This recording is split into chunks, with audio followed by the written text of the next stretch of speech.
Hello and welcome back to another new episode of cine jock Pritam. এখানে গল্প হয় cinema নিয়ে। সো সিনেমা নিয়ে এমনই আরও আড্ডার জন্য ফলো করো এখনই। আজ 2 নভেম্বর আর আজকের দিনটাকে মেক্সিকো এবং তার আশেপাশের এলাকায় ধুমধাম করে পালন করা হয় দ্য ডে অফ ডেড হিসেবে, বা বলা যায় ডিয়া ডে লস মিরাটোস। অর্থাৎ কারুর পরিবারে যারা এখন আর এই দুনিয়ায় নেই তাদের উদ্দেশ্যে, তাদের স্মৃতিতে সেলিব্রেট করা হয় এই দিনটা। ঘরের কোথাও তাদের ছবি সাজিয়ে সেই ছবির সামনে তাদের পছন্দের খাবার, পছন্দের জিনিস এ সমস্ত রাখা হয় এবং গল্প করা হয় আগের প্রজন্মের সঙ্গে বর্তমান প্রজন্মের।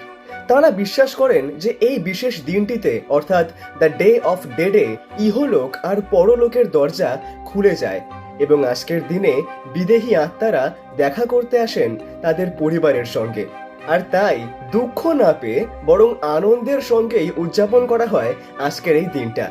আর 2017 সালে এই অকেশনের উপরে বেস করেই রিলিজ হয় সিনেমা কোকো। মিগেল একটা ছোট 12 বছরের বাচ্চা ছেলে। তার পরিবার বেশ কয়েক জেনারেশন ধরেই বেশ সফলভাবে জুতো বানানোর কাজ করছে। তবে মিগেল নিজে গিটার বাজিয়ে গান গাইতে খুব পছন্দ করে এবং সে চায় যে বড় হয়ে সে একজন বড় মিউজিশিয়ান হবে, ঠিক তার আইডল আর্নেস্টো ডে লা ক্রুজের মতো।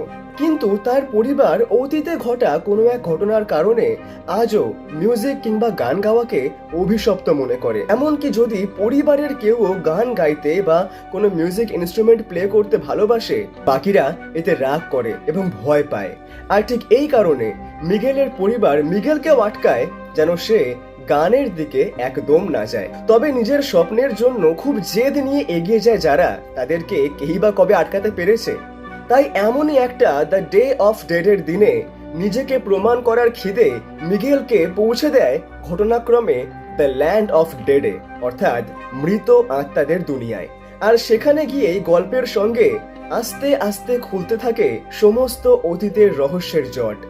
তাহলে মিগেল কি শেষ পর্যন্ত পারলো তার বড় গায়ক হওয়ার যে অ্যাম্বিশন তার দিকে এগোতে? আর তাছাড়া সেই মৃত লোকের দুনিয়া থেকে এই দুনিয়ায় সে কেমন করে বা ফিরবে? আদ্যপান্ত রহস্য এবং ভৌতিক গল্প বলে মনে হলেও কোকো সিনেমা কিন্তু আসলে আমাদের আপনজনদের গল্প শোনায়। একদিকে আমাদের জীবনের অ্যাম্বিশনস, আমাদের স্বপ্ন, আর অন্যদিকে সেই মানুষেরা যারা আছে বলেই হয়তো আমাদের জীবনটা জীবন্ত আছে। লি আনক্রিচার সিনেমা কোকো আমাদেরকে এই দুখানা জিনিসেরই মাঝখানে এনে দাঁড় করায় এবং মনে প্রশ্ন জাগায় যে জীবনে কোনটা বেশি ইম্পর্টেন্ট, পুরো দুনিয়ার ঐশ্বর্য নাকি আমাদের আপনজনের ভালোবাসা?